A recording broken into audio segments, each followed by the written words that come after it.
اس وقت تمام محبان حسین علیہ السلام، چاہے وہ شیعہ ہوں چاہے وہ اہل سنت، ان سب کے لیے جن کے دلوں کے اندر یہ محبت پائی جاتی ہے، جو یہ حسرت رکھتے ہیں کہ کاش ہم کربلا میں ہوتے تو امام حسین علیہ السلام کا ساتھ دیتے، میں ان لوگوں سے مخاطب ہوں کہ جو یا لیتنی کنت معکم فافوز معکم فوزا عظیمہ کہتے ہیں، ان سے مخاطب ہوں کہ اگر آج آپ کے دل میں یہ حسرت ہے کہ کاش ہم کربلا میں ہوتے اور امام حسین کے مقابلے پر، حسینی فکر کے مقابلے پر یزیدی فکر سے مقابلہ کرتے، تو پاکستان کی سرزمین پر ایک یزیدی ٹولے نے اپنے چہرے سے نقاب اتار دیا ہے۔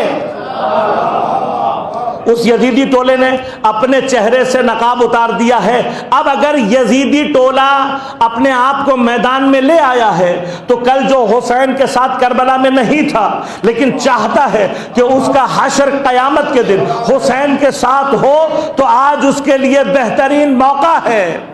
کہ وہ پاکستان میں حسینی بن کر ان یزیدیوں کے مقابلے پر علم بلند کر دے۔ ان کے مقابلے پر تم آج یہاں پر ان یزیدیوں کو، ان کو نابود کرو گے، نیست و نابود کرو گے، تو کل قیامت میں حسین اور ان کے نانا کے سامنے سرخرو ہو سکتے ہو۔ لیکن آج اگر یزیدی باقی رہا اور تم پھر بھی گھر میں بیٹھے رہے تو پھر تمہارے پاس جواز نہیں ہوگا اس بات کا کہ اگر ہم کربلا میں ہوتے تو ہم امام حسین کے ساتھ ہوتے۔ لہذا جتنے بھی وہ لوگ جو فیا لیتنی کنت معکم کہنا چاہتے ہیں، اس وقت بہترین موقع یہ ہے کہ دیکھیں ہم نہ کسی کو سیاسی جلسے میں بلا رہے ہیں، نہ اپنی کسی شہرت کے لیے بلا رہے ہیں، نہ اپنے کسی ذاتی